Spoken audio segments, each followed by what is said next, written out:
Warning, this video will contain disturbing content such as videos and photographs, so if you don't like things like that, I have other videos that you can go to. I will link some in the description down below. All of the videos that will be mentioned in this video will be linked in the description also down below. I have had this video under wraps since we counted down to 2022. There's no special reason why. I've just been busy and I've had things that have happened in my life that have changed for the better and for the worse. The only thing I want to focus on now is pushing out content and making my audience happy. So enough talking about upload speeds. It's boring and I know it's boring. So let's get on with the content. Media that gave me childhood trauma. If you couldn't tell already, I was born in the era of Y2K, so phones that flip many ways, hiding your Nintendo DS under your pillow so your mum doesn't catch you, and Tamagotchis being banned from high schools because it caused too many fights on the playground. I will do anything, and I mean absolutely anything, to live like that again. The first time I was ever given a PC was from my granddad, who bought it from somebody else who didn't want it anymore, and he gave it to our family. The first time I ever touched the internet was me playing games that are now lost to time. Most likely lost media. If you really want to hear my lost media stories, comment if you want to see a video like that soon. I should stop talking about how old I am and actually get on with the list. And let's get tucked into the media that gave me the chills. The Morph Files credits. So if you don't know what the Morph Files is, it's a TV show that was aired in 1996 on January 4th on CBBC. It only had 1 season and 13 episodes. It features a little claymation character named Morph, and you go on adventures and see him do his daily tasks. It is such a light-hearted, really nostalgic show to watch. However, I failed to forget that the one thing that scared me the most as a kid was the credits. When I say credits, I mean the Aardman Animation Productions logo at the end of the credits. Morph Files was full of music and colour that made my smooth brain attracted to it. Even when the credits roll, the opening to the show played to fill the void. It was perfect, but not for long. Funky music ends as the Aardman production logo pops up. The sound, then the uncanny imagery freaked me out, and it still does. It is such a stark contrast compared to the really fun nature of the Morph Files. This affected me that much that I brought it up in a stream while I was playing Baldi's Basics. What I used to be scared of, yeah. So at the end of every episode of Morph, there would be like a obviously like the producers or whatever at the end, like the credit to the company kind of thing, and it was very scary. Let me try and get it, like let me try and find it on YouTube. This thing that used to scare me as a kid. This is Mrs. Editor Bake here. I know the Twitch clip is in really poor quality, but I'm going to show you the actual video instead of me reacting to it.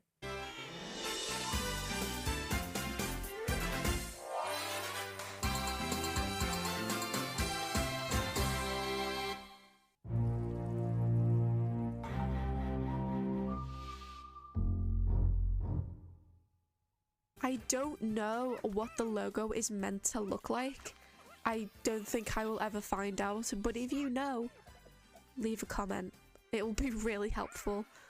The Ceiling Hands video. It took me some time to try and find this video because there was the Ceiling Hands video and then the thing I actually got scared of. It took me some time to try and find this video because what I remember was completely different to what the video actually was. Here is what I searched. Moving Christmas tree, scary tree video, tree jump scare, and many more involving trees. However, the video had absolutely nothing to do with Christmas trees or any tree in fact.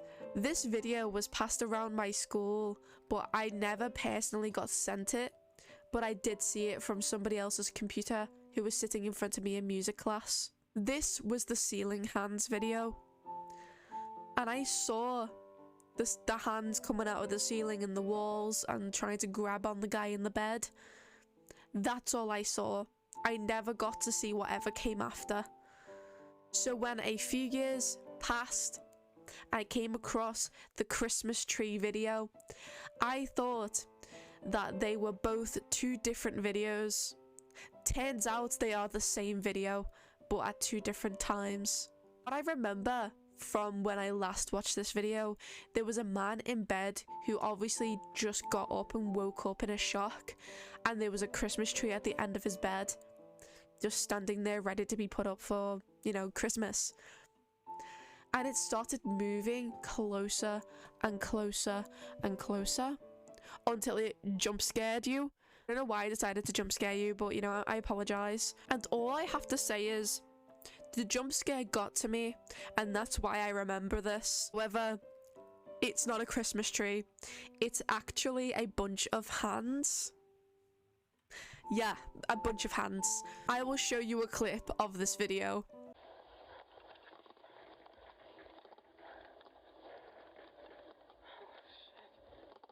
If someone can tell me the original origins of this either short film or movie, I would really want to watch more, because this is the reason why I like horror movies now. So thank you. The Rainbow Six Siege bomber. I'm kind of cheating on this one because I was a teenager at the time, but I was young and impressionable. And also this character or NPC is no longer in the game anymore, so I think that it would be okay to pay homage to how fucking terrifying this thing is. Don't tell my mom, because I got this game when I was too young, and I wasn't over 18. Handcuff me, officer. I've done a crime. I am 20 now. Maybe 21, depending on when I upload this video. Anyways, the bomber was a NPC that you could come across in Rainbow Six Siege's bot mode. The first time I encountered this character, or this NPC, or whatever you call it, bot, I had nightmares. Upon days, weeks even. A huge man is following you with beeping and heavy breathing, and the only way you can kill him is shooting him in the noggin. I was the worst person when it comes to aim in Rainbow Six Siege history, so you know full well that I perished to that man multiple times. I didn't have a full understanding of why the bot was removed from the game, but all I've got to say is I don't fucking miss him. Lavender Town Syndrome. Everyone and their mums know what Lavender Town Syndrome is, but if you don't, I'm going to take some time to explain for you, and only you. Lavender Town Syndrome is a creepypasta about the spooky background music of Pokemon Green and Red when you enter, you know, Lavender Town. The story goes a little something like this. Someone who plays Pokemon Green and Red and you enter Lavender Town, you will hear the Lavender Town background music, and upon hearing it, it will make you want to unalive yourself. Now, none of this is actually true, but my 12-year-old brain, who decided to watch the game theory video about this same topic, thought that I was going to die when I heard the snippet, so I would always skip that part of the video so I didn't die. However, this video really made me like horror movies and films, so thanks a lot, MatPat. Lost episodes. I know for a fact that this topic has been brought up multiple times, but I want to talk about my personal experiences with lost episodes as a child with unsupervised internet access. The Amazing World of Gumball is a child and young teen TV show that aired on Cartoon Network alongside Regular Show and Adventure Time in the 2010s. The only difference between Adventure Time, Regular Show and The Amazing World of Gumball was that Gumball had mixed mediums such as 3D, puppets, claymation, and normal standard animation. You know what else was booming in the 2010s? Creepypastas! Never make me do that ever again. Lost media was on the rise and people were looking for lost movies, games, and other medias such as lost episodes. This sparked up the inspiration for people to make lost episode creepypastas. One of those being The Amazing World of Gumball Lost Episode creepypasta. The video that I saw is now lost media, so I'm just going to explain what was said and done.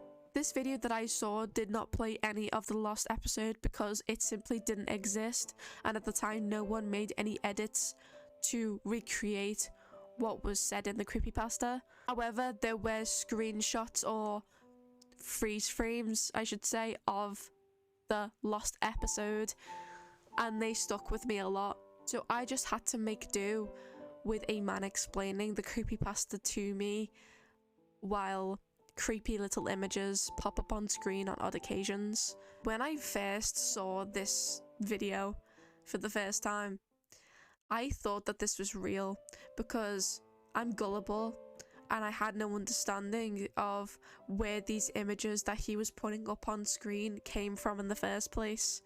It was photoshopped. Duh. There was a man with a deep voice explaining everything about the lost episode, and I oddly pictured him having a beard for some reason, but that's besides the point.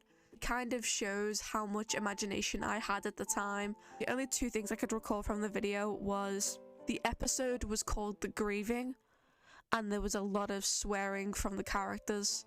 From the information I gathered while making the script, I found out that Ben Boclet, the person who made The Amazing World of Gumball, did have an episode called The Grieving in the works, but decided to delete it because it was so dark that it would not be suitable for audiences on Cartoon Network. This one stuck with me even as an adult because I remember the images that were popped up on screen. It was Anais and Gumball and Darwin with all their eyes blacked out. I think that's natural for creepypastas. I look back at them now and I laugh because it wasn't even that scary in the first place. But as a kid, I had big brain and a lot of imagination to spare. My brain might have took that one a little too far. The stop motion Simpsons couch gag video. I have not touched this video since I was shown it at the dinner table on Christmas Day 2018. I've never wanted to see this video ever again, but I guess I'm doing it for the Vine. This video still has a really bad effect on me, even as a 20 or 21-year-old woman. It just gives me a really uneasy feeling, and it makes me question why would someone even make something like this in the first place.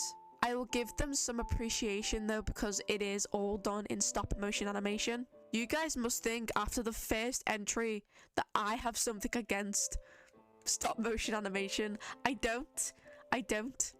I'm not going to explain anything gruesome about the video. If you are going to go and watch this video, please take caution and make sure you haven't eaten before you watch it, because it is real and it is very disturbing. I'll place it in the description down below so you can have a little look. I also cannot play this video on this channel since it is copyrighted with copyrighted music. I know this video is really short and I did have more entries to put on here, but it would take me more time to edit the video. So if you want a part 2 of the other entries, I will be more than happy to make a part 2 if you really want it.